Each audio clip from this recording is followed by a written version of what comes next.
del derecho societario, y es el de la figura del socio a palos, que Nielsen denomina socio a palos. El socio que le toca ser tal porque lo heredó, porque ocupa el lugar del causante dentro de una sociedad.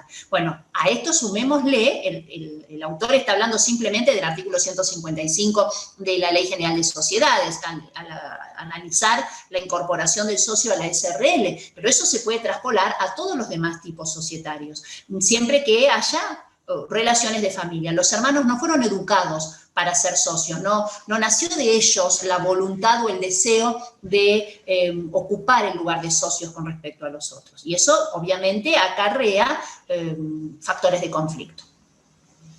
Otro de los lugares donde aparece el problema de la empresa familiar es en la vocación de continuidad, esa vocación de perdurabilidad a través de las sucesivas generaciones, que influye incluso en la imagen empresarial de esta empresa familiar, en su posicionamiento frente a los demás actores de la sociedad o de la comunidad a la que pertenecen. A los bancos no les es indiferente, a los proveedores tampoco, saber que cuando se va poniendo viejo el fundador o el dueño, según la generación de la empresa, quien toma las decisiones en la empresa, vaya a ser seguido, acompañado generacionalmente, vaya a darle una continuidad de la mano de sus hijos, de sus sobrinos, de sus nietos. Entonces, la vocación de continuidad en una empresa familiar es un aspecto muy importante a atender desde esta perspectiva interdisciplinaria que estamos planteando. Y las relaciones entre la familia y la empresa, porque toda la realidad y la problemática familiar se plantean al interior de la empresa.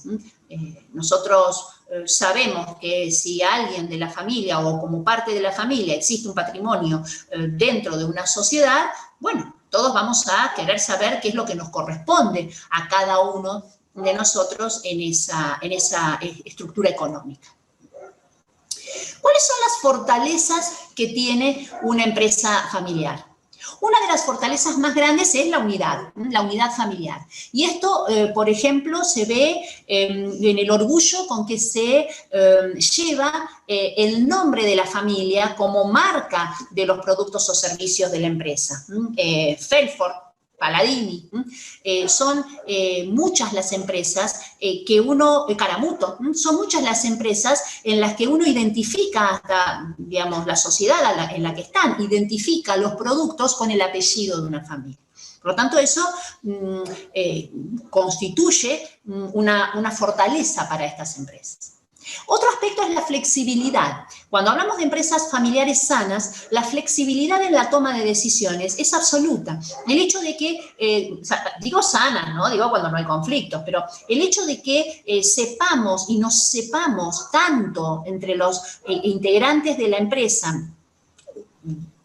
como que somos familiares, flexibiliza los procedimientos de toma y ejecución de decisiones de una manera que está mucho más burocratizada en otras estructuras. El compromiso, en una empresa familiar sana, el compromiso es mucho más grande con la empresa que el que tenemos a lo mejor en otro espacio de trabajo. No es lo mismo que yo vaya a trabajar a mi propia empresa y voy a ir los sábados, voy a ir los domingos, voy a atender el teléfono si alguien me llama por alguna cuestión de la empresa en cualquier horario, que si soy un empleado o me siento un empleado o si no es mi empresa.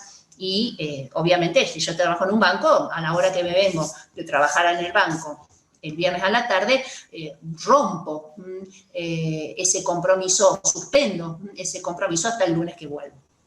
Gaby, perdón, ahí deberías poder compartir. Ajá, a ver. Fíjate. Voy a ver, hay alguien en el chat. Ya pude. No podía ingresar de nuevo. Por las dudas, Tamara. Les digo que cuando ingresan desde el campus, si pasó un tiempo de inactividad en la sesión del campus, tienen que actualizar, apretan F5, les vuelve a cargar la página y ahí vuelven a entrar a la reunión, porque si no, se corta la sesión del campus y por eso a lo mejor les aparece un mensaje de que no pueden ingresar. Pero no les importa más porque ya estamos terminando. Esta no es la última clase. Gracias por decir que invertí estos 10 segundos. Porque te tenés que ver la cara. Es por aprendizaje. Pero tenés que verle la cara. Yo te agradezco, pero cuando lo necesiten no me voy a acordar más. Y ellos están queriendo a ver si le damos un poco de coherencia al curso, porque hace desde las 2:30 que no sabemos muy bien qué hacemos. Ni ustedes.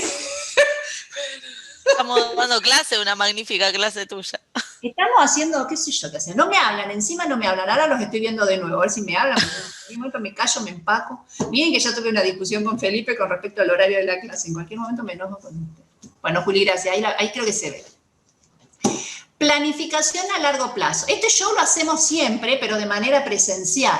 Bueno, estamos extrañando la presencialidad, por eso les estamos regalando esto. La planificación a largo plazo es también un rasgo propio de las empresas de familia. No sé, no es que las demás no lo hagan, es que aquí el compromiso con la continuidad generacional hace que se encaren proyectos que en otras empresas a lo mejor están más acotados por la coyuntura económica, fiscal, jurídica, nacional. La identidad cultural. Y acá hay otro elemento importante propio de las empresas de familia. Hay una identidad cultural entre los miembros de la misma familia, los que llevan la misma sangre. Cuando nosotros decimos, ¿quiénes son los miembros de la familia? A ver, ¿quiénes son los miembros de la familia? Nos cuentan ustedes cuando pensamos en una empresa familiar. ¿Quiénes son los miembros de la familia en los que estamos pensando? Que están metidos en la empresa. El padre. Padre, hijo, abuelo. El padre, hijo, abuelo, y te vamos a mandar a hacer un curso sobre perspectiva de género, ¿no? La madre, la hija, la abuela. Los padres, pueden estar los dos, puede haber solo uno. Marta Harf es una mujer empresaria, Ariana Costantini es una mujer empresaria, o sea, a veces es la madre, no necesariamente el padre. Los hijos, los hermanos, yo miro y digo, bueno, si es una empresa familiar, entiendo que estén mis padres, entiendo que estén mis hermanos, entiendo que en algún momento mis sobrinos van a incorporarse a la empresa, como lo harán mis hijos, y mi cuñado, y mi yerno, y mi tío. Vamos a empezar por el tío. Mi tío, y parece que mi tío sí es el hermano de mi papá o de mi mamá. Mi cuñado, qué sé yo. ¿Mi cuñado está en la familia, mi cuñado? Miren, estamos llegando a las fiestas. Cuando uno les pregunta, ¿quiénes van a la Navidad a su casa? Entonces te mandan una cantidad de gente. Hasta los conocidos son familia para la fiesta. Entonces te dicen, sí, mi cuñado, mi cuñada. ¿Cómo no van a ir la cuñada y el cuñado? Me lo fumo, aunque no quiera. Ahora, cuando hablamos de la familia empresaria, empezamos a cercenar eso. Y ahí tenemos también un tema jurídico de qué cláusulas vamos a elaborar para dejar en claro que no son los familiares políticos los llamados a incorporarse a nuestra empresa familiar. Los familiares políticos, ¿estamos abiertos a la incorporación de los familiares políticos? Es una pregunta. Algunas familias empresarias sí, otras familias empresarias directa y fuertemente dicen que no. Otro tema son los conocidos, porque, por ejemplo, mi cuñado, bueno, perfecto, pero ¿y si no tiene trabajo mi cuñado? Y si no es mi cuñado, el marido de mi hermana que está en la empresa, sino el hermano de mi marido, o sea, más distante todavía. Gente que te dice, che, ahora pasa, me quedé sin trabajo y tengo un familiar que tiene una empresa próspera. Le voy a pedir trabajo a ese. ¿A dónde va a ir a pedir trabajo? Primero arranca por ahí. Bueno, el tema de la identidad cultural muchas veces lleva a que se diga, no queremos a los familiares políticos dentro de la empresa. Una de las bondades que tiene el trabajar un proceso. ¿Sí? ¿Me escucha? Claro, fuerte y claro. Tengo una duda, tal vez es muy simple mi duda, pero si hablamos de empresa familiar, no la tenemos regulada y la mayoría de las empresas familiares usa los tipos sociales de la ley de sociedades comerciales, si no me equivoco. Claro. Entonces, yo podría incluir dentro de esa empresa familiar a los que yo considere que pueden ir. Claro. Sí. O sea, no tenemos una reglamentación que nos diga hasta qué punto podemos llamar familia o hasta qué lazo consanguíneo ingresa en esa empresa. No, tenemos una noción de qué se entiende por familia y quiénes forman parte de la familia porque nos la da el derecho de familias. Claro. Ahí vos te dice, los parentescos, los afines, las obligaciones legales que tenemos con respecto a algunas personas tienen que ver con el derecho de familia, hasta la obligación legal hacia la fin.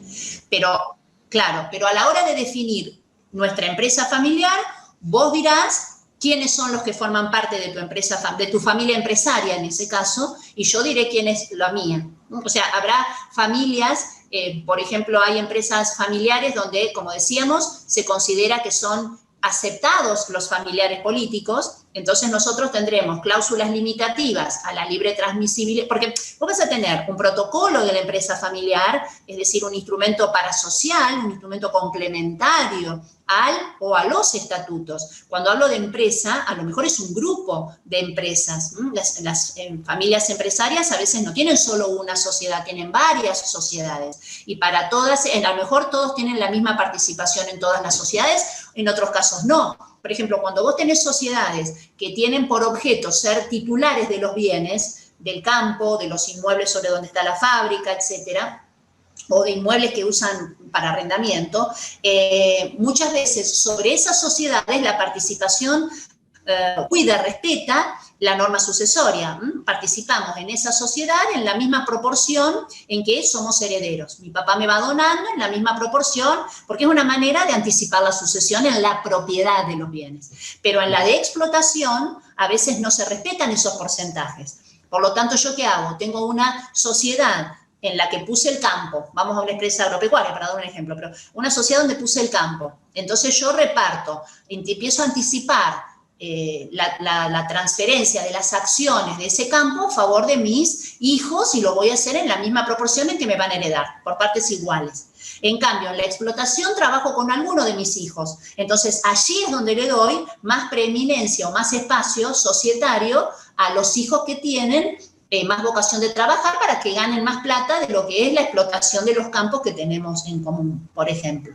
Y ahí es donde empieza a hacer ruido el derecho sucesorio. Entonces, ese protocolo que más o menos aplica a todas las sociedades, que más o menos no, que está destinado a aplicar a todas las sociedades, va a establecer la regla de si queremos o no incorporar, por ejemplo, a los familiares políticos, volviendo a tu inquietud. Después, eso hay que complementarlo con las cláusulas del estatuto. El estatuto tendrá que tener o no cláusulas limitativas. Por ejemplo, si nosotros decimos que se incorporen todos los herederos, todos, porque no tenemos límites a los familiares políticos, entonces las cláusulas van a ser más amplias, van a decir simplemente que primero nos ofrecemos entre los socios cuando alguno quiera transferir y después recién al tercero. Ahora, si yo no quiero incorporar a los familiares políticos, esas cláusulas limitativas tienen que estar mucho más elaboradas. Porque yo en la cláusula limitativa tengo que prever que si se muere mi hermana, mi cuñado la hereda. Y para nosotros no es indiferente que mi cuñado sea socio porque no queremos a los familiares políticos. Hay algunas veces en las que directamente se excluyen todos los familiares políticos. Entonces también es más fácil esa que las otras en las que decimos, qué sé yo si queremos que todos los familiares políticos... Mi cuñado es una bellísima persona. Yo no creo que nadie en mi familia tenga o hubiera tenido la intención de sacarlo de la propiedad de nada que pudiera heredar de mi hermana. Pero ¿qué sabe mi marido? Capaz que no les gusta. Entonces, en ese caso se ponen cláusulas en las que se establece. ¿Entendés? Vos podés poner o que las acciones son libremente transmisibles entre los socios o que las acciones son libremente transmisibles a los herederos y entonces yo me aseguro que más allá del derecho de preferencia que tiene mi hermana, si yo lo que quiero es donarle a mis hijos, no tengo que darle a ella un derecho de preferencia. Tengo libertad para donarle a mis hijos. Podemos poner que en caso de muerte los herederos decidirán si se incorporan o no, y en ese caso yo dejo abierto a que los hijos, sobrinos y las nuevas generaciones, cada uno decida si se quiere incorporar o no, o que en caso de muerte los socios supértites deciden si se incorporan o no los herederos. En ese caso, bloqueamos a los herederos y somos los que estamos, los que vamos a decir vos sí, vos no. Por ejemplo, el caso de los cuñados. Un cuñado sí, un cuñado no. O, si no, establecer que solamente se van a transmitir a las personas con lazos de sangre. Pero el tema de los lazos de sangre es un problema, porque puedo tener hijos adoptivos. Bueno, eso es todo un tema para redactar. O sea, los protocolos y esos instrumentos se redactan en cada caso particular según lo que cada uno, como vos estás diciendo, quiera o desee. Porque no hay normas que lo regulen. Después hubo una corriente doctrinaria, existe todavía, sí, nunca falta el güey corneta. Siempre hay algunos, sobre todo en los congresos y jornadas que son de empresas de familia, que plantea que debería haber un tipo societario para la empresa familiar.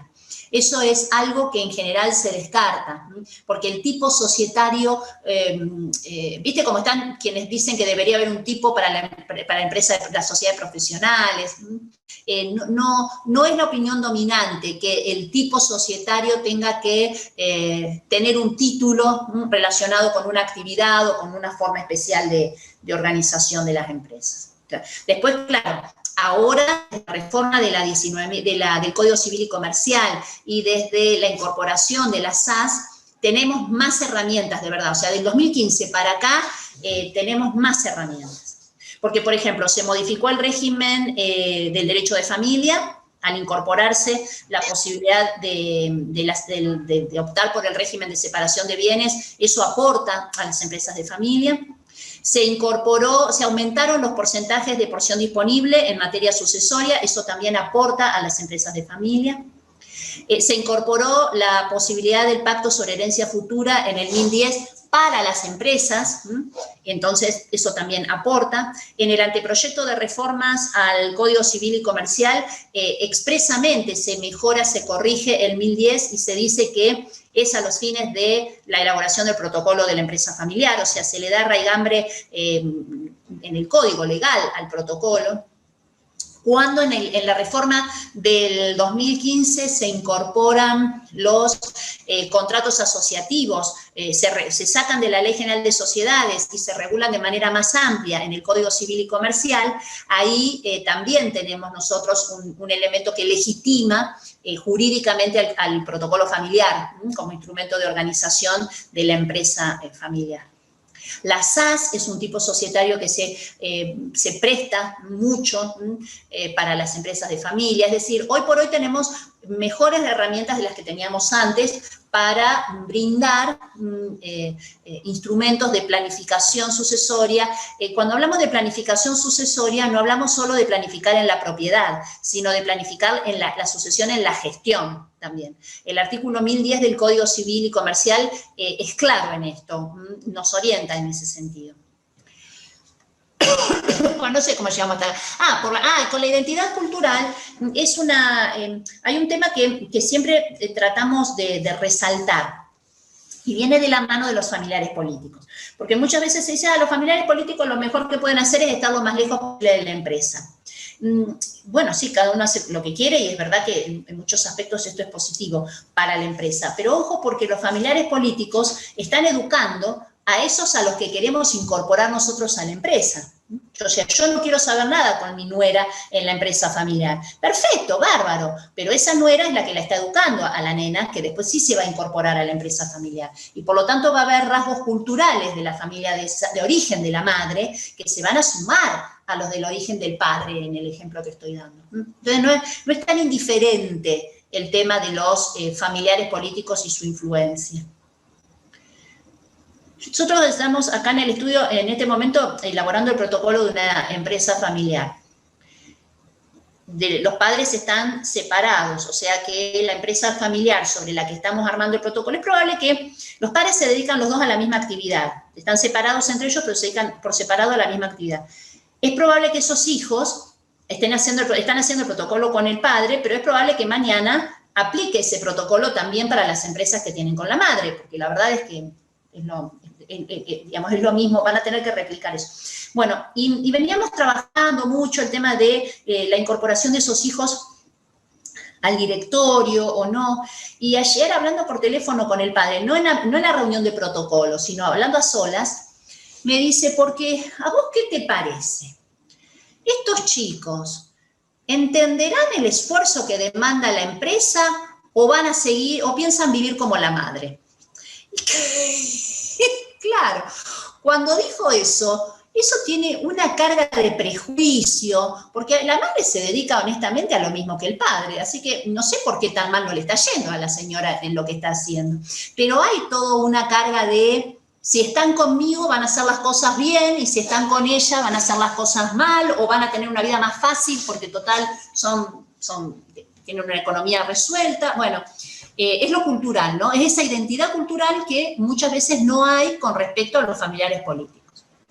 A una salvedad, tampoco se da a veces con respecto a los familiares de sangre, ¿no? O sea, hay hermanos que son tan diferentes entre ellos que no pueden trabajar, hay hermanos que uno gasta, el otro no gasta, uno es austero, el otro con los valores, a veces no los comparten, pero bueno. Bueno, la celeridad en la toma de decisiones y la confiabilidad y orgullo del que hablábamos antes de pertenecer a una familia, de tener esa identidad con el producto, con el producto o el servicio. Tienen debilidades también, y las debilidades hay que tenerlas en cuenta. Hay debilidades de origen familiar, de origen empresarial, de origen patrimonial. Dentro de las debilidades de origen familiar están las creencias y tradiciones. Oh, Gabriela es tan desordenada, ¿qué le vas a dar eso a Gabriela con lo que gasta? No puedes poner a Gabriela a administrar si Gabriela no entiende lo que es la austeridad. O sea, esas creencias y tradiciones y roles que cumplimos dentro de la familia que se traspolan a la empresa como prejuicios. Ay, es tan impuntual.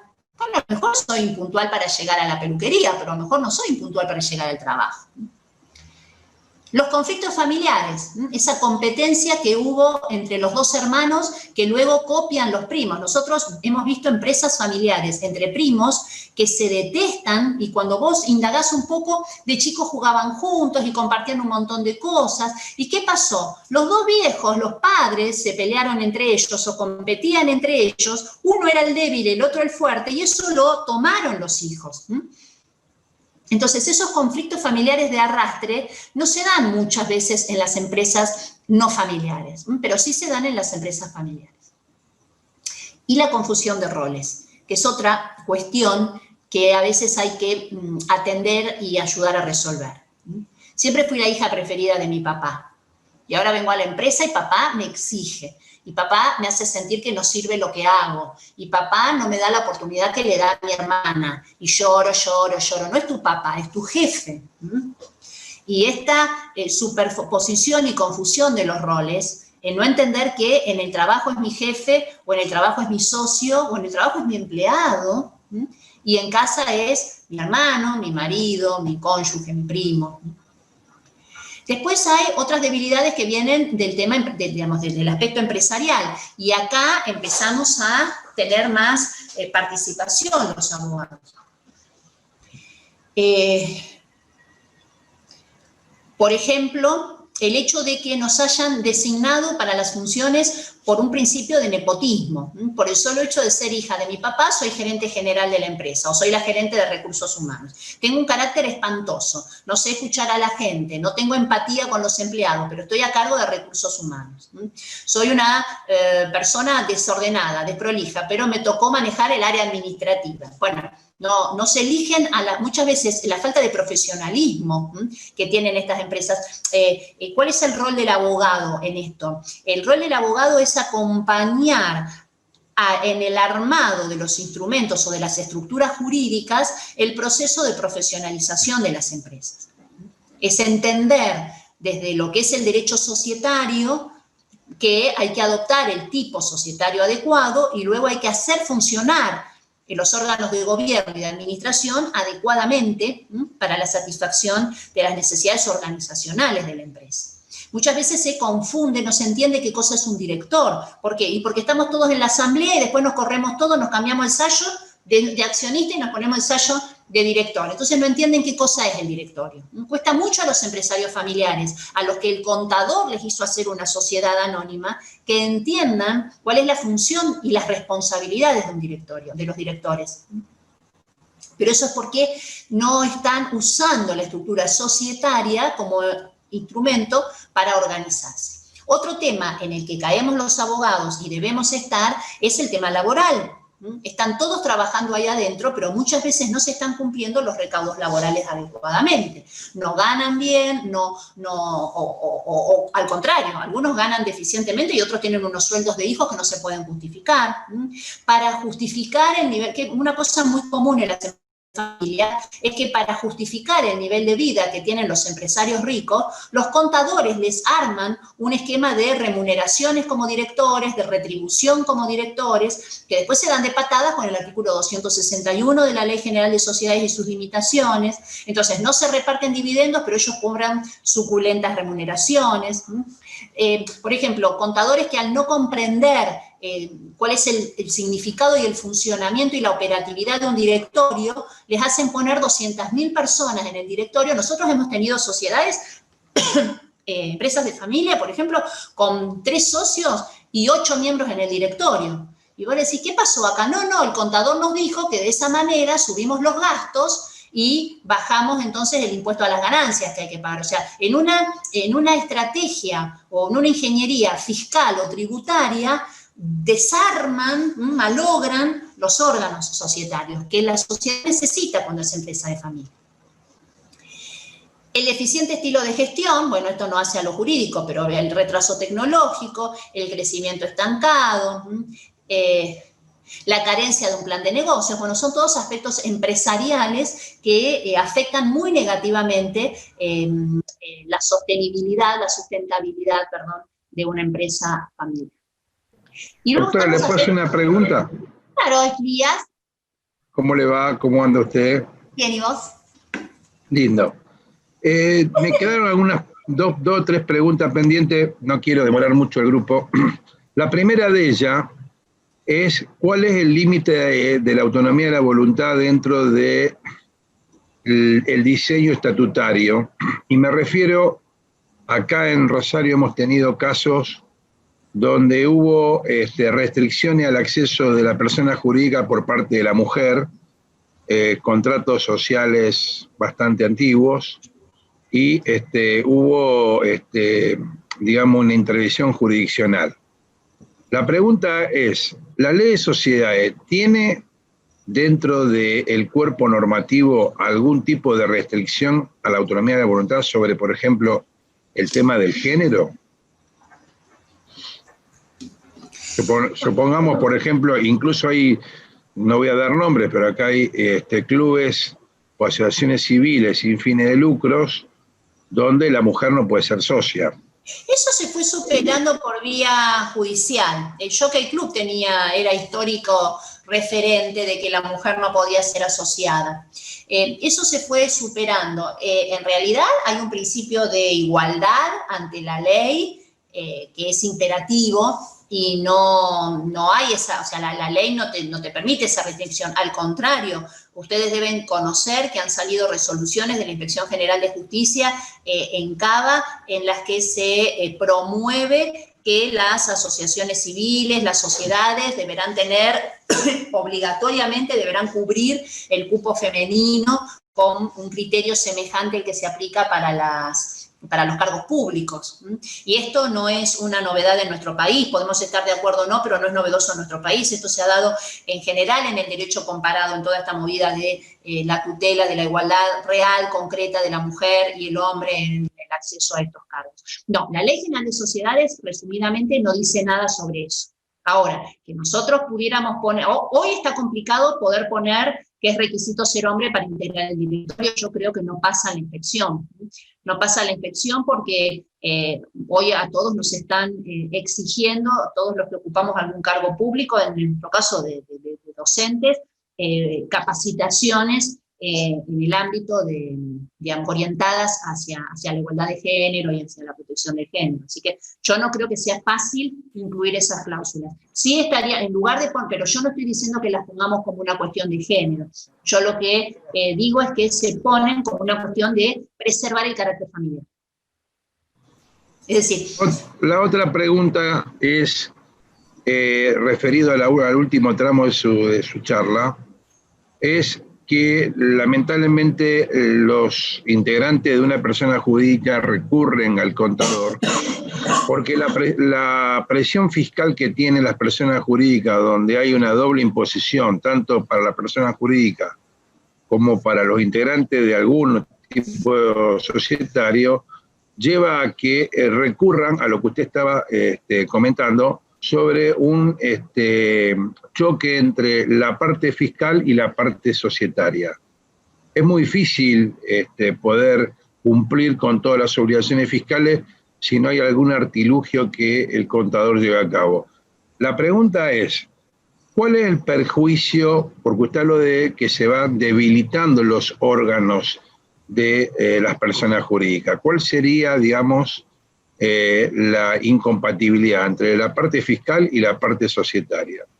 No, la incompatibilidad entre la parte fiscal es con el mundo, porque cada vez que alguien está buscando decidir cuál es la estructura jurídica, más que societaria, jurídica o asociativa, en términos generales, más apropiada para su negocio, uno puede entender por lo que se regula legalmente cuál es la estructura más adecuada, pero después tenemos que ir, como decís vos, a un cálculo de costos, y ahí es donde te rebotan algunas cosas, o necesariamente tenemos que incluir ciertas cláusulas en los contratos, como vos decís, con picardía. A veces no es picardía, a ver, voy a hacer una salvedad, enredo todo, pero los contadores lamentablemente saben liquidar los impuestos, pero los contadores no son especialistas en derecho tributario.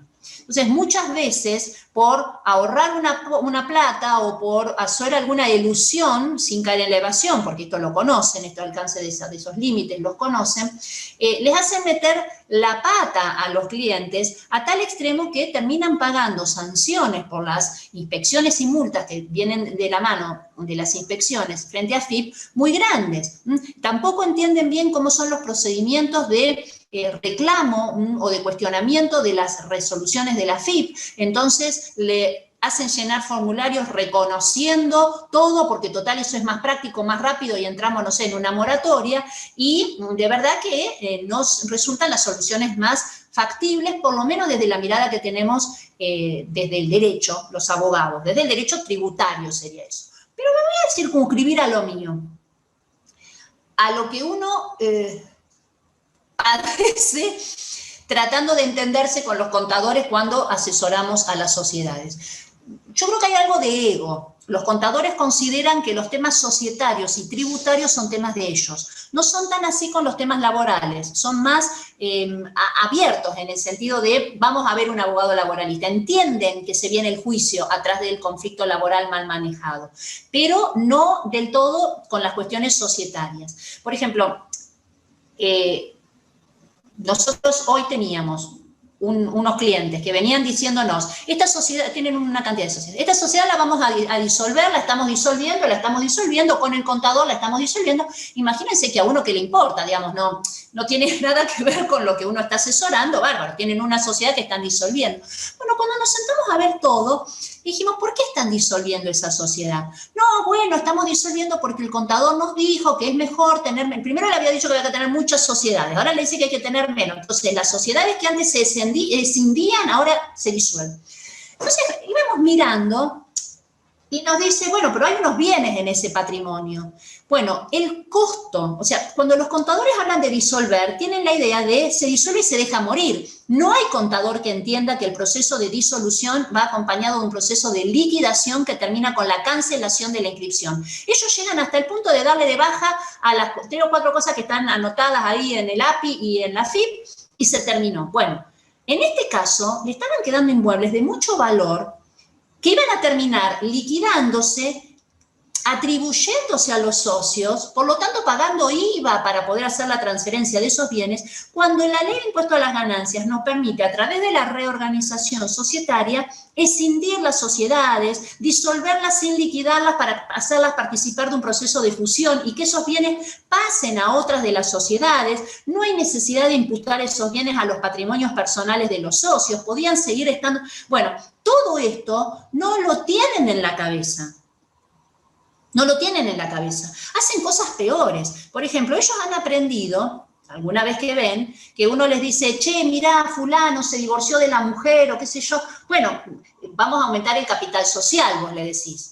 Vamos a aumentar el capital social, cosa de licuar la participación de ese señor que está casado. Claro, ellos no entendieron si hay que ver si la señora es socia o no es socia de la sociedad, si cuando licuamos la participación estamos yendo a las cuentas de resultados no asignados o estamos yendo a los dividendos. Entonces nos han venido un día con un señor que empezaba a querer divorciarse de la señora con la que él tenía una sociedad. Y entonces dice, ya le dijimos, ya le dijimos que vamos a hacer un aumento de capital para licuarla a ella. Entonces lo suscribe todo él. Y le digo, ¿y vos qué ganás con eso? Porque si él suscribe el aumento de capital y la sociedad es ganancial, le viene bárbaro. Ella no pone plata, la pone toda él y sigue siendo ganancial. O sea, mientras él no se divorcie, la mitad de la parte, el 10%, el 90%, es ganancial. Bueno, esos conceptos no los manejan. Entonces, ahí es donde nos hacen ruido, Elías. Y cuando uno les dice, vamos a usar el directorio, vamos a usar la asamblea, no la ven así, o sea, ven la sociedad como un contratito que diga lo menos posible. Por ejemplo, vos mirás los contratos y a uno le da bronca cuando ves que no hay cláusulas limitativas, que no se pactaron una cantidad de cosas que sí se pueden pactar en un estatuto y que a esta gente le hubiese facilitado la vida. En una empresa familiar, no prever la muerte del socio es la cosa más loca. Porque después los acomodás en un trámite de donación de acciones, de donación de inmuebles, de indivisiones forzosas y de usufructos, por ejemplo. O sea, no distinguen la diferencia entre reserva de usufructo y constitución de usufructo, un contador. Pero bueno, la gente los va a ver a ellos copian modelos y después salen más baratos porque no les cobran, ellos dentro del abono cobran eso. Entonces, cuando caemos nosotros y les decimos, mira, te voy a cobrar por este tema, parece que le estamos robando la plata, qué sé yo. Pero yo tengo un cliente que se está divorciando y a mí me cuesta muchísimo hacerle entender que esa opción que le dio el contador de dejar morir la empresa para constituir otra, ya no se usa más. O sea, que lo van a seguir, o sea, que nadie le va a creer, que le van a ir a agarrar la otra, que no es tan fácil.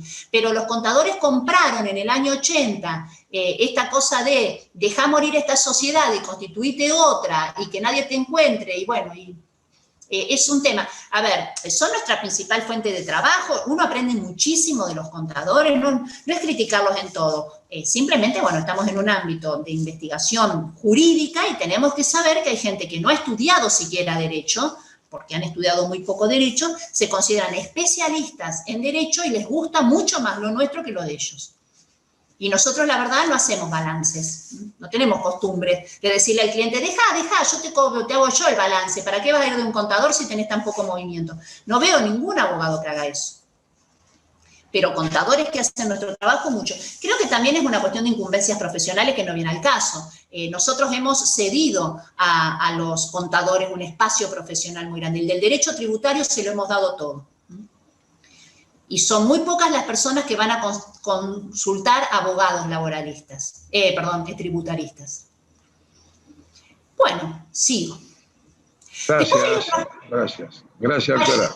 ¿Está bien, Elías? ¿Qué sé yo? Terminé hablando de otra cosa, vos tuviste... No, porque es un tema bastante interesante y real, y da para hablar mucho más, pero bueno, sí. Me pareció la síntesis muy buena, le agradezco. Gracias. ¿Vos dónde estás, Elías, que te veo ahí en un lugar que no reconozco? Tengo un negocio, nosotros tenemos un negocio familiar y bueno, tenemos que hacer de todo un poco, así que la actividad hay que desdoblarla, ¿no?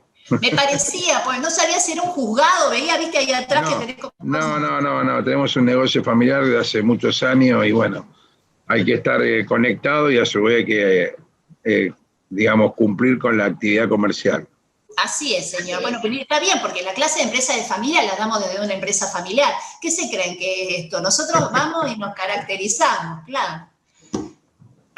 En materia patrimonial, para ir avanzando un poquitito más rápido, hay una deficiente distribución de la propiedad, Muchas veces no está bien distribuida la propiedad, en cuanto a que cuando empezás a indagar resulta que están todos los bienes en cabeza de una persona, o que porque fulano era insolvente, o a lo mejor como alguno de los chicos era menor de edad en el momento en que compramos algo, no lo ponemos a nombre de todos los hijos, sino de 2 de los hijos. Entonces, cuando miramos cómo se está planificando esa sucesión, hay que acomodar algunas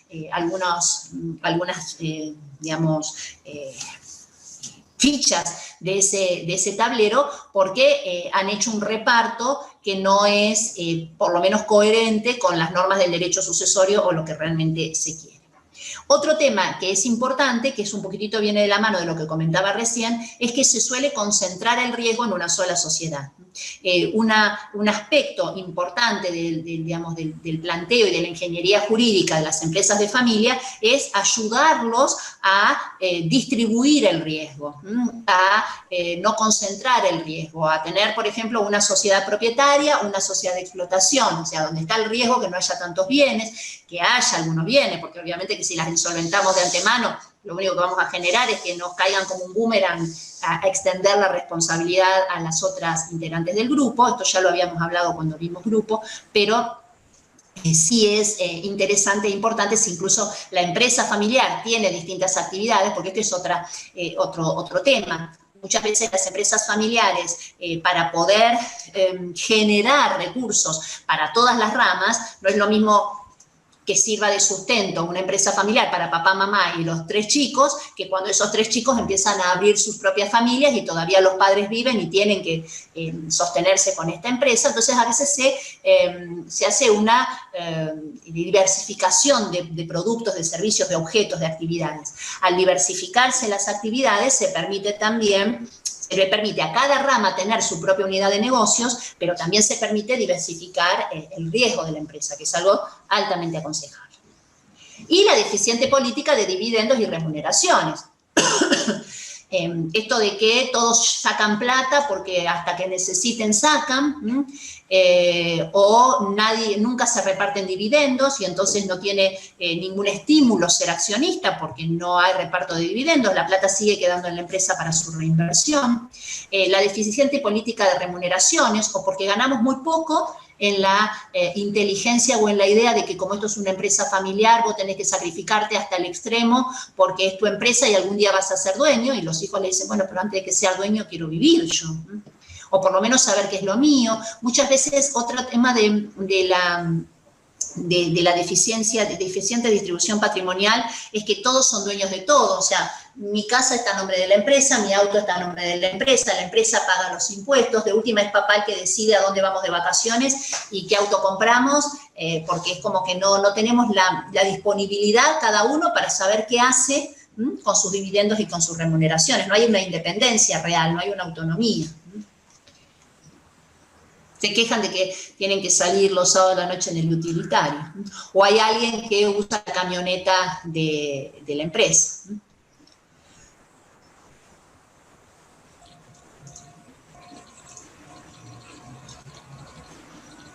Un tema importante desde el punto de vista jurídico es la planificación de la incorporación de los hijos. Aquí las preguntas están dadas para el empresario, pero la planificación de la incorporación de los hijos se plantea y se plasma muchas veces, y es el lugar, en el protocolo de la empresa familiar. Si queremos que los hijos se incorporen a la empresa, si no, insisto, estamos rompiendo el carácter familiar de la empresa, si no pensamos que esto está proyectado hacia las nuevas generaciones. Pero es plantear qué clase de educación queremos que tengan, si la educación de los chicos va a estar, no tanto la inicial, sino la universitaria, si van a tener una formación universitaria libre, que cada uno estudie lo que quiera y después vemos si se quieren incorporar a la empresa, esa es una forma. La otra es que la empresa va a pagar los estudios de los miembros de la familia cuando se orienten a prestar servicios dentro de la empresa. En este caso, esas ayudas económicas que vienen de la empresa para la capacitación de los hijos tienen que tener algunas pautas. Hay familias que la han pasado muy mal con este acuerdo de que a todos los hijos se les va a pagar la formación de grado y de posgrado, porque luego no han podido, por ejemplo, en una coyuntura de cambiaria como la que nosotros tenemos ahora, se hace realmente muy cuesta arriba pagar formaciones universitarias en el exterior. Y muchas veces, como se le había dado a uno, había que darle a todos, y son empresas que han pasado por conflictos económicos muy importantes, por tener que cumplir estas y otras pautas de equiparación de todos los hijos, que son muchos, y a darles a todos lo mismo. Entonces, generalmente se plantea en un protocolo que se estimula la formación universitaria y de grado y de posgrado de los miembros de la familia, pero se suele poner límites. Otro límite es siempre al mismo, o sea, a todos los que quieran hacer algo, entonces tengo uno que no para de estudiar y otros que no llegan nunca. Bueno, a veces se establece por ramas de la familia, o se dice que a todos se le paga la formación universitaria y nada más, o que se les van a pagar cursos, pero cursos de una extensión máxima de un año. Hay mucho detalle que suele plantearse dentro de del protocolo familiar. Otro tema importante es el de las pasantías, es el de el trabajo de vacaciones. Hay empresas familiares donde los chicos, desde adolescentes, a partir de la escuela secundaria, deben, o está previsto que vayan a pasar algún tiempo de las vacaciones, una semana, 15 días, trabajando en la empresa, haciendo pasantías. Si esas pasantías van a ser remuneradas o no van a ser remuneradas, si van a ser remuneradas con qué criterio, si se le va a dar lugar a todos, si va a ser obligatoria, si va a ser voluntaria. Bueno, hay muchísimo para acordar, tanto como la propia imaginación o las expectativas de la empresa, de la familia empresaria voy a ser desordenada, pero cuando encaramos este tema de la planificación de la empresa familiar o la prevención de conflictos a través del protocolo, el protocolo es un instrumento, como decíamos, es un contrato parasocial, o sea, complementa al estatuto y al reglamento si lo hubiera. Es de naturaleza contractual, obviamente, podemos tomarlo como un contrato asociativo, porque es un contrato de organización en realidad dentro de los contratos asociativos, no porque juntos vayamos a desarrollar una actividad, sino porque a través de este instrumento organizamos la actividad que ya tenemos en conjunto. Es un contrato que no tiene solamente pautas, normas societarias. Como vemos, hay cuestiones que tienen que ver con la empresa, hay cuestiones que tienen que ver con la propiedad, hay temas que tienen que ver con la educación de los hijos, la incorporación de los hijos, con los familiares políticos, con la evaluación de la empresa, con la forma de pagar el retiro de quien se va. Muchísimas cláusulas tiene. Ahora, hay distintos tipos de protocolo, porque así como no está previsto un tipo societario para la empresa familiar, tampoco es una incumbencia profesional hacer el protocolo. Quien asesore a la empresa se considera legitimado para hacer el protocolo. Si es una empresa agropecuaria, quizás sea un ingeniero agrónomo. Hay muchos psicólogos que tienen consultoras de empresas de familia y trabajan estos temas. Yo he visto arquitectos redactar protocolos de empresas familiares. Entonces, ¿qué pasa con respecto al abogado frente a esto? Nosotros tenemos una formación técnica que hace que enganchemos, que coordinemos la validez de las cláusulas de un instrumento que elaboramos. El protocolo elaborado por un abogado indefectiblemente va a ser un instrumento jurídico, porque nosotros cuando elaboremos un protocolo, indefectiblemente vamos a saber y vamos a tener la carga de informar a los familiares de la empresa si hay cláusulas nulas. El padre puede prever todo lo que quiera que le va a dejar todas las acciones a uno de los hijos, pero nosotros tenemos que advertir que a la muerte del padre no hay otros bienes en el patrimonio que permitan compensar esa donación, va a estar pasible de acciones sucesorias, a menos que los otros hermanos voluntariamente reconozcan este traspaso, pero si estamos hablando de mucho valor y de un despojar a uno de los hijos o a algunos hijos de los derechos sucesorios, van a ser perseguidos. Lo mismo con lo que puede tener que ver con el uso abusivo de la personalidad societaria, o por ejemplo, cuando se establece que el marido le va a transferir a la mujer para un poquito, no pueden celebrar contratos con prestaciones recíprocas los cónyuges, son nulas. Entonces, cuando lo elaboramos los abogados, tendemos a armar un instrumento de valor jurídico. Digo esto porque cuando se habla del protocolo de la empresa familiar, la primera cuestión que viene a cuento, de cualquiera quien haya leído, es, pero ¿son válidas las cláusulas? Hay muchos especialistas que, al estar en contra del protocolo, plantean que las cláusulas del protocolo son nulas, que el protocolo no sirve para nada, que para qué te vas a poner a hacer eso si total hay un estatuto y hay un derecho aplicable. Y acá es importante aclarar algo de buena fe, porque no se puede de mala fe andar por la vida. El protocolo, depende de quién lo arme, van a ser las cláusulas. Yo he leído protocolos que uno dice, che, ¿cómo le robaron la plata a la gente? Estuvieron un año trabajando y aparecen 5 hojitas donde dicen, es nuestra voluntad compartir el valor y ser justos, y vos decís, ¿qué es esto? Bueno, qué sé yo, ¿qué es un protocolo? Ahora, ¿cuál sería un protocolo de contenido jurídico? Vamos a tener normas que son normas válidas por sí mismas, como en cualquier contrato, esto sabemos nosotros, con la autonomía propia que tiene el poner esa cláusula allí. Va a haber otras cláusulas que son vinculantes, es decir, cláusulas que nos obligan a celebrar otros instrumentos. Si yo soy la tía soltera y digo que le voy a dejar todos mis bienes a mis sobrinos, no a mi hermano, bueno, yo me estoy obligando a otorgar un testamento para que esa cláusula sea válida. De lo contrario, si me muero y mi hermano me sobrevive, me va a heredar mi hermano. Entonces, me obligo a otorgar ese otro instrumento. O, si yo estoy divorciada y tengo hijos menores de edad, y mi padre me ha donado las acciones a mí, bueno, sabemos que si a mí me pasa algo, mi marido, el papá de los chicos no va a venir a la empresa, no me va a heredar, pero sí va a ser el que tenga la responsabilidad patrimonial, parental, sobre los bienes de mis hijos. Por lo tanto, si mi padre me ha donado las acciones a mí, y yo me muero dejando chiquitos de 10 años, bueno, va a venir el papá de los chiquitos, que se fue de la familia, que era un familiar político que no se saluda más con nadie, a administrar esos bienes. A lo mejor sería conveniente que, para evitar el disgusto de la familia, de tener al papá de los chicos sentado en las asambleas, votando los intereses de mis hijos, hagamos un testamento, un fideicomiso testamentario, de modo tal que, si a mí me pasa algo, las acciones van a un fideicomiso y el padre administrará lo que le corresponde a los chicos como beneficiarios, pero no va a venir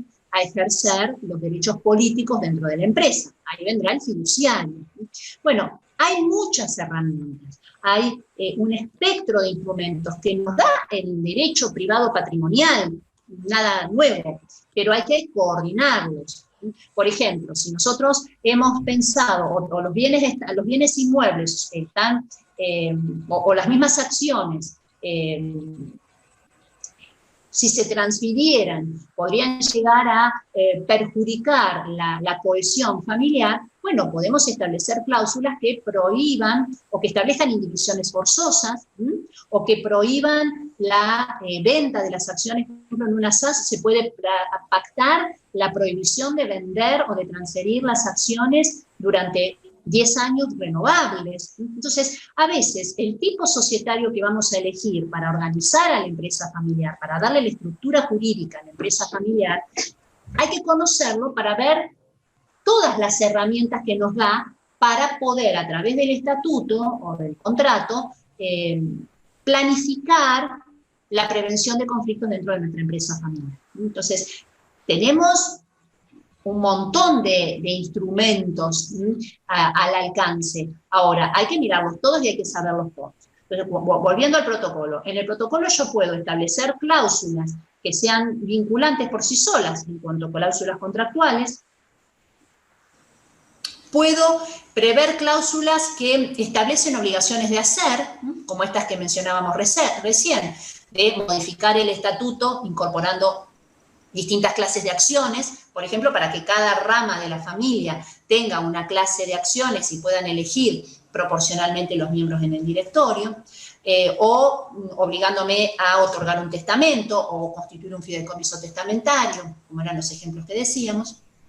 Y después hay una tercera categoría de cláusulas que pueden aparecer en un protocolo familiar, que son las cláusulas en virtud de las cuales establecemos los llamados pactos de caballero. Esas que son cláusulas que no son obligatorias, que no tenemos modo de exigirlas en su cumplimiento. Una, miren, que es muy común. Cuando se hace el protocolo, es conveniente hacerlo en épocas de buenos términos, en épocas de paz dentro de la empresa. El protocolo también sirve como un instrumento para salir del conflicto, pero allí es más difícil de elaborar y va a ser menos amplio, menos abarcativo. Si nosotros estamos en un momento de bonanza bueno entre los miembros de la empresa, donde nos comunicamos bien, donde estamos dispuestos a negociar, ese es el momento para hacer el protocolo. Cuando eso ocurre y para que el protocolo valga la plata que cuesta, es bueno que haya varias generaciones involucradas. En una sola generación haciendo un protocolo hace un protocolo muy limitado, porque no hace nada con respecto a la nueva.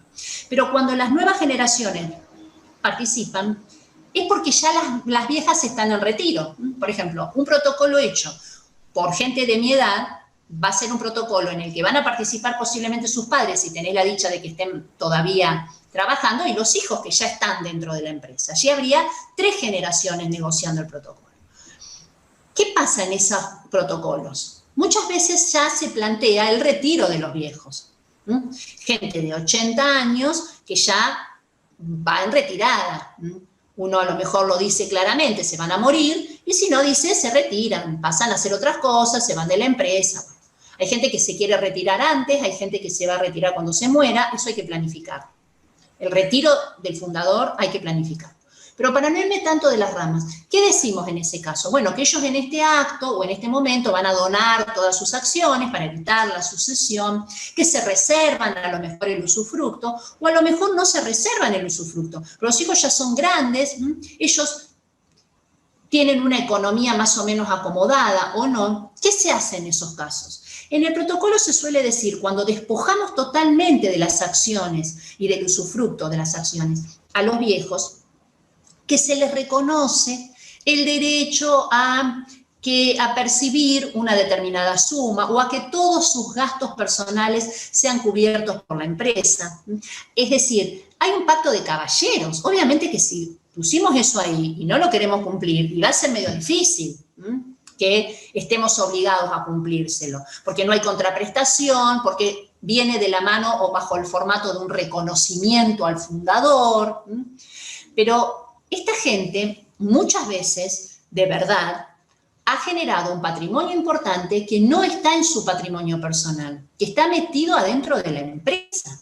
Entonces, esa gente necesita tener la certeza de que sus tarjetas de crédito se van a pagar, de que generalmente no tienen una buena jubilación porque estuvieron pagando autónomos toda la vida, fueron siempre presidentes de directorio, directores. Entonces, son temas que hay que considerar, porque son personas que están acostumbradas a tener una disponibilidad económica y un estándar de vida. Bueno, a veces en los protocolos, esos padres que saben que cuentan con esos hijos, que nunca los van a desproteger, encuentran esas cláusulas. Eso es un pacto de caballeros, y es verdad que eso es como una zaraza, si lo vamos a mirar como abogados. Decimos, ¿y esto acá qué es? Bueno, es propio de lo que es la naturaleza de un protocolo familiar, que tiene normas que son obligatorias y ejecutables desde el momento en que se incorporan al pacto, y normas que son, en algunos casos, meros pactos de caballeros o acuerdos de caballeros. Doctora, sí. Y ese protocolo que usted dice, perdón, no tengo la cámara prendida, ahora sí. El protocolo que usted dice, ¿eso no es un contrato? ¿Cómo se lo estructuró?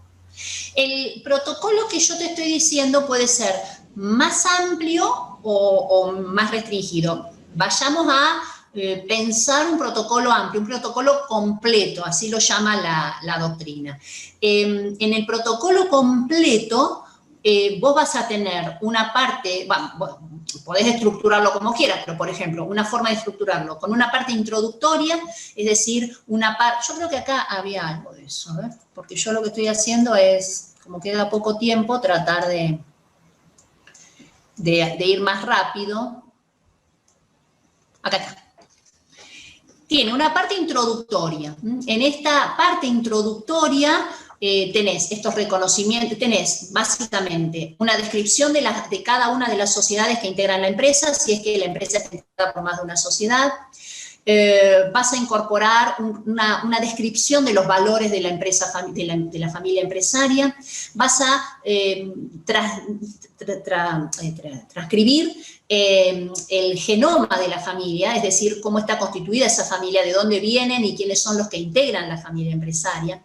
Vas a incluir, si es que lo tienen, un cronograma de la empresa, es decir, así como decís quiénes son los padres, los hijos, los abuelos, qué sé yo, todos los que forman parte de la empresa y que se ven afectados por este protocolo, también vas a decir quiénes organizan, cómo está organizada la empresa, cómo es el cronograma de la empresa. En general, ese cronograma debería estar, digamos,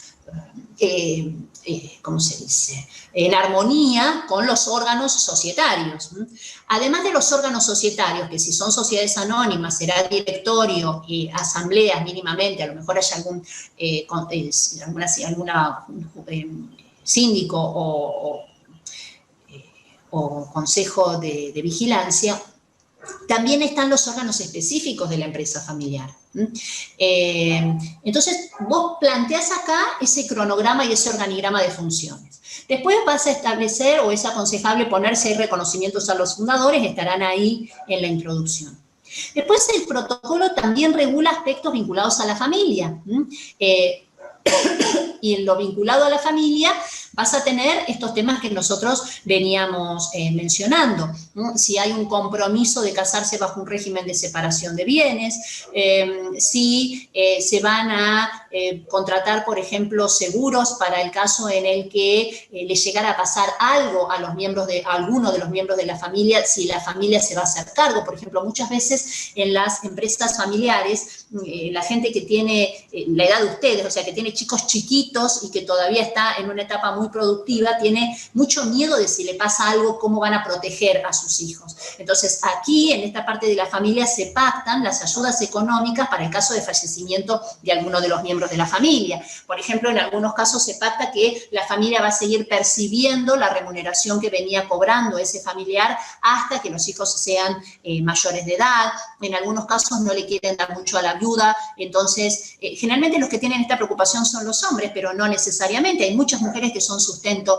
de la familia, entonces no le quieren dar tanto al viudo o a la viuda, entonces se dice, lo va a seguir percibiendo hasta que se vuelva a casar o hasta que conviva con otra persona. No, si tampoco lo vamos a estar pagando nosotros de acá para que el otro o la otra rehaga su vida. Bueno, muchas veces se pacta acá las cuestiones que tienen que ver con la educación de los chicos. No es tan habitual en nuestro país, por lo menos en nuestra ciudad, pero en las empresas grandes se valora mucho el estudio de idiomas, que hagan alguna capacitación formal fuera del país. Cuando son empresas familiares de tercera, de cuarta generación, a veces lo que se estimula es que convivan en algún espacio, o sea, que compartan los miembros de las generaciones más avanzadas, porque si no se conocen los primos y los primos de los primos. Piénsense ustedes cuántos primos conocen, o sea, uno conoce más o menos los primos con los que se crió, pero en las familias que tenemos muchas diferencias de edades, o hay mucha gente, uno nos dice, yo soy tu primo, y vos decís, mucho gusto, no sé quién es. Bueno, pero para tratar de fortalecer la cohesión familiar. Hay empresas familiares donde se acuerda que la empresa va a comprar, por ejemplo, los autos. Entonces, como compra todos los autos, se establece que el 31 de diciembre de cada año a todos se les compra el auto, pero todos compran el mismo auto de la misma marca. Ustedes deben haber visto a veces que van patentes casi seguidas en la ruta. Bueno, otros pactos como que, por ejemplo, no pueden viajar todos juntos en tutela de la integridad de la empresa. Esto también es muy común, que no se pueden subir todos al mismo avión por la duda que el avión se caiga. Bueno, esas cuestiones o esos compromisos se acuerdan en cláusulas de este tipo. Después tenés todos los temas relacionados con la empresa, con el organigrama, con la evaluación de la empresa, con la forma de pagarle al socio que se retira. Bueno, lo otro de los familiares políticos, si se incorporan o no, está allí, ¿no? Donde están los aspectos de la familia. En los aspectos de la familia, después tenés el tema de quién ejerce la representación de los menores, de cuáles son los derechos que se, digamos, la protección o los derechos económicos de esos menores de edad con respecto a la familia, a veces se les paga la escuela, bueno, todo eso que ya dije. Volviendo con la empresa, con respecto a la empresa se acuerdan los criterios de evaluación, la forma de pago de la participación del que quiera irse, si el que se quiere ir se va porque quiere ir a pasar a mejor vida o si el que se quiere ir se va por una incapacidad, cómo se supera o cómo se acompaña la incapacidad de alguno de los miembros de la familia desde los recursos de la empresa, cómo se accede a los cargos gerenciales, cuáles son los requisitos para ser director, en el caso del directorio, si vamos a tener necesariamente directores externos o no, es un buen rasgo de responsabilidad empresarial que en una empresa familiar el directorio no esté integrado solo por los miembros de la familia, sino que también lo integre algún externo. Bueno, se establecen cuáles son los requisitos para ser miembros externos del directorio o para ser miembros familiares del directorio. En el directorio, la ley de sociedades dice que el cargo de director se presume remunerado. Entonces, hay empresas familiares donde son tan buenas las remuneraciones a los directores que todos quieren ser directores. Entonces, se matan por ser directores. O sea, un problema importante que suele darse en las asambleas de las empresas familiares es cuando se vota la cantidad de directores que se van a integrar en cada ejercicio. Entonces, también allí hay que ver qué dice la cláusula del directorio. O sea, si yo tengo un estatuto que dice que el directorio puede tener entre 1 y 15 miembros, yo corro el riesgo de que en algún momento una mayoría me diga vamos a tener 15 miembros y todos remunerados porque nos viene bárbaro, cobramos todos un sueldo suculento. Pero después se nos traba el funcionamiento del directorio por las ausencias cuando no me dan quórum. Entonces, todo hay que tenerlo concatenado. Cada protocolo es un instrumento diferente y especial para cada familia. Es como si cada uno de nosotros hoy dijera, bueno, acá la doctora Nicolau nos va a mandar a pintar la casa. Bueno, cada uno de nosotros pintará su casa como le dé la grandísima gana. No es que vamos a pintar la casa de blanco, clarito, para que después dure, para que sea, porque a Noemí le parecieron una cantidad de variables. Sí, a Noemí le puede parecer que hay un montón de cosas importantes, pero después, qué sé yo, cada uno de nosotros tendrá la pared amarilla, la pared bordó, o tendrá una biblioteca tan grande que no se puede pintar. Bueno, esto pasa así. Hago este hincapié porque a veces la gente dice, ay, no hay un protocolo para ver. Primero que hay una confidencialidad extrema. O sea, hay gente que revolea el protocolo, que hacen el protocolo y lo mandan, lo muestran. Cuando vos lees un protocolo, vos te das cuenta cuál es la problemática de esa familia empresaria, porque donde puso hincapié, obviamente, es donde están los puntos débiles de la familia empresaria. Entonces, por respeto a los demás miembros de la familia, no corresponde hacer circular el protocolo. Pero después, como modelo, la verdad, hasta cometés errores a veces cuando usás y cortás y pegás. Bueno, como cualquier contrato. Yo tengo esta duda, doctora, perdón. ¿Cómo? Tengo esta duda porque, por lo menos, mucho de derecho societario no sé, por eso tengo estas dudas. Pero la mayoría de las empresas familiares, yo las asocio a sociedades como SRL, pero no con toda esta estructura, con un protocolo armado, diríamos. ¿Estoy equivocado en mi mirada? Sí. Estás completamente equivocado, perdido en esta vida, Aravena. No, el tipo societario también habla bastante del grado de profesionalización de una empresa.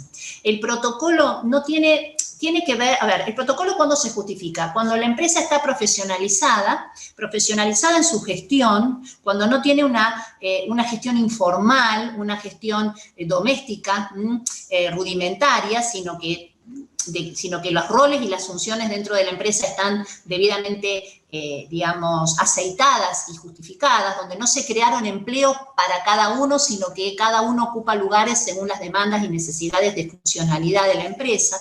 Y en ese caso, la SRL suele ser una forma, o sea, como vos me dijeras, mira, es una sociedad, pero es unipersonal. Y vos decís, bueno, si todo está en cabeza del dueño, puede ser que sea una empresa familiar, pero evidentemente ni la propiedad está en manos de la familia, porque todo está en manos de él, ¿viste? Ahí es. Después de la unipersonal viene la sociedad de hecho, la irregularidad formal. Eso también hay empresas familiares que tienen ese formato. Tenemos en Rosario empresas importantes familiares bajo la forma de una sociedad de hecho. Pero les está faltando profesionalizarse. La SRL sigue siendo un paso anterior, o sea, es un tipo societario. Ahora, el régimen legal de la SRL y su necesidad de registración de todo hace que no sea el tipo societario más adecuado para la empresa familiar que busca este tipo de herramientas. No digo que no sirva, digo que no es tan complementario. Más ductibilidad te da la anónima o la SAS. Ahora, hay muchas empresas, así como cumplen la responsabilidad social empresarial, y algunos creen que tener un protocolo familiar implica cumplir con la responsabilidad social empresaria, porque lo publicitas, porque al tener un protocolo mostrás que tenés intención de perdurar para las siguientes generaciones, pero el protocolo cada vez más está institucionalizado como una forma de acompañar a las empresas familiares en su profesionalización. Es más, hay instituciones intermedias, asociaciones civiles que integran por la actividad a distintas empresas familiares y que dentro de sus estatutos, de sus mandatos, les exigen a las empresas familiares que las integran, que cuenten con un protocolo. O sea, cada vez más te muestra la profesionalización de la empresa, el tener un protocolo familiar. Si vos entras a la página web de muchas empresas familiares, cuando te dicen quiénes somos, vas a ver que muchas te dicen tenemos un protocolo familiar. O si entras a la página de las consultoras de empresas de familia, algunos te dicen quiénes son y te cuentan que tienen sus protocolos. ¿Sí? A nosotros nos ha pasado de estar asesorando empresas familiares medianas, pymes, no micropymes, pero pymes, y que después de un rato que están, o sea, de meses que las estás asesorando, dicen, nosotros tenemos un protocolo, o sea, muchas veces no lo cuentan, pero los tienen. Y empresas familiares a veces de muy pocos miembros, pero cuando llegan a cierta dimensión, hay dos cosas, o la cantidad de miembros que hace que somos tantos y tan enredados que necesitamos un protocolo para que nos acomode un poco, o la dimensión de la empresa. A veces no son empresas de mucha cantidad de miembros, pero tienen una dimensión económica en donde el tamaño de la empresa requiere de esto. Pero sí, las hay. Hay muchas que lo hacen y los empresarios están más informados, todavía están más informados que los abogados sobre esto. O sea, muchas veces son los empresarios los que a través de las entidades, las asociaciones, las federaciones que integran, se enteran de esto, les ofrecen capacitaciones. O sea, nosotros hemos trabajado mucho en capacitaciones para las entidades intermedias, por ejemplo, para INTA, para Federación Gremial, para esas entidades para INTA, para, ¿cómo se llama? Para las entidades intermedias, bueno, para INTA también, para entidades a las que se acercan los empresarios de un área, entonces ellos son los que van. Muchas veces van al escribano, porque es un instrumento que tiene pinta de que hay que hacerlo por instrumento público, entonces muchas veces van a los escribanos. También hemos trabajado mucho con el colegio de escribanos. Hay mucho, Federico, y hay mucho para hacer también. Y es una hermosa, sacando que estamos en una carrera de maestría, es una hermosa área de especialización para la profesión de abogado, porque te sustrae del conflicto judicial, porque te permite ayudarlos y acercarte a ellos, así como hace el contador, o sea, a todos juntos. Y por eso digo que es bueno hacerlo en épocas de términos, de buena comunicación. También se trabaja mucho la comunicación en el protocolo. A lo mejor no de manera explícita. De manera explícita lo que se trabaja mucho en el protocolo es la forma en que circula la información dentro de la familia, ¿no? Porque hay una información empresarial y hay una información que debe darse a los que que están en la familia y en la propiedad, pero no están en la empresa, ¿no? Que son muchas veces los que más ruido hacen y los que más problemas nos generan. Y otra cosa que no quiero dejar de decir, porque ya estamos llegando al final, es que además de los órganos societarios, hay órganos específicos de la empresa familiar. O sea, vos vas a tener, porque empecé a decirlo y luego me fui por las ramas, vos vas a tener una empresa familiar donde vas a tener asambleas, donde vas a tener gerencia o directorio, donde va a haber una forma de fiscalización y de ejercer el derecho a la información, que va todo junto, y después vas a tener también, y esto sí tiene que ver con empresas de otra dimensión, órganos que son específicos de la empresa familiar, que son el consejo de familia, la mesa de dueños, la asamblea de familia. El consejo de familia es el que replica el directorio, pero no para la sociedad, sino para la familia. El consejo de familia tiene la función básica de hacer el seguimiento de la aplicación del protocolo. El protocolo obviamente es revisable, ¿no? Se prevé que el protocolo se revise periódicamente, cada 3 o 5 años, porque todo cambia y no son no son reglas estáticas. O sea, algo importante para tener en cuenta es que el protocolo no debe tener normas rígidas, tiene que tener pautas flexibles. Y luego se revisa. ¿Cuándo se revisa? Se prevé una periodicidad como para revisarlo y luego se revisa generacionalmente. Cuando se van a incorporar la nueva generación, obviamente vamos a tener que ajustar algunas cuestiones que le den albergue a las generaciones nuevas. Es importante que esto no se le imponga. A ver, el protocolo no lo hacemos los abogados sentados en nuestra casa, el protocolo se hace con los clientes adelante porque son ellos los que negocian. Y lo importante es que nadie le imponga las normas del protocolo a otro. Las normas las tenemos que haber consensuado y estar de acuerdo, si no, no sirve. Porque, insisto, tiene cláusulas que no son muchas veces obligatorias. O sea, la voy a cumplir porque estuve de acuerdo y la negocié y entiendo por qué está. Es un instrumento que se trabaja mucho más artesanalmente y de una manera distinta como los abogados estamos acostumbrados. Para terminar de cerrar, tiene también normas vinculadas a la planificación de la sucesión, como decíamos, la planificación de la sucesión en la propiedad y en la gestión, algunas de conducta social y empresarial, sanciones, se suele aconsejar que haya sanciones para el caso de incumplimiento, porque de lo contrario es más fácil que se sustraigan a eso, los pactos de sindicación, los acuerdos de voto, todo eso aparece en un protocolo, puede ser, o sea, yo puedo tener el estatuto solo, el estatuto y un pacto de sindicación, o el estatuto, el pacto de sindicación y el protocolo, o a lo mejor el pacto de sindicación directamente en el protocolo. Pacto de sindicación y protocolo se superponen bastante, pero lo importante es que el protocolo no tiene solo normas de pacto de sindicación, no son normas solamente societarias, hay cuestiones de propiedad, de familia, de empresa, que naturalmente están en ese instrumento que es como una guía, un protocolo, una constitución, algunos lo llaman constitución de la familia empresarial. Bueno, hemos llegado al límite del tiempo que teníamos asignados. Les voy a mandar un interesante, claro, ahora no sé si lo podemos escanear, pero hay trabajos, pero tengo algo escrito yo, sobre protocolo familiar que les puede abrir la mirada a todos los temas que se pueden trabajar en un protocolo y también a todos los temas que se pueden trabajar, aunque no estén en un protocolo, para una familia empresaria, desde el lugar del abogado, naturalmente. Bueno, señores, me despido entonces, fue un gusto, ha sido intenso, les deseo unas muy reconfortantes y merecidas vacaciones y voy a dejar de compartir la pantalla. Y bueno, felices fiestas, que las tenemos encima y que el año que viene sea mejor que este, que nos encuentre más maduros. Hasta luego, un gusto. Hasta luego, un gusto, muchas gracias. Hasta luego, Gabriela, muchas gracias. Chao, hasta luego, buenas tardes. Muchas gracias por tu flexibilidad. Chao, Gabriela, muchas gracias. Así que muchas gracias. Bueno, muchas gracias a todos. Felipe, te quiero. Gracias, Gaby, yo también. Chao, hasta luego. Un beso. Gracias, Gabriela, y nos vemos con ustedes a las 5 entonces para la clase con el doctor Soto. Recuerden ingresar por el otro link.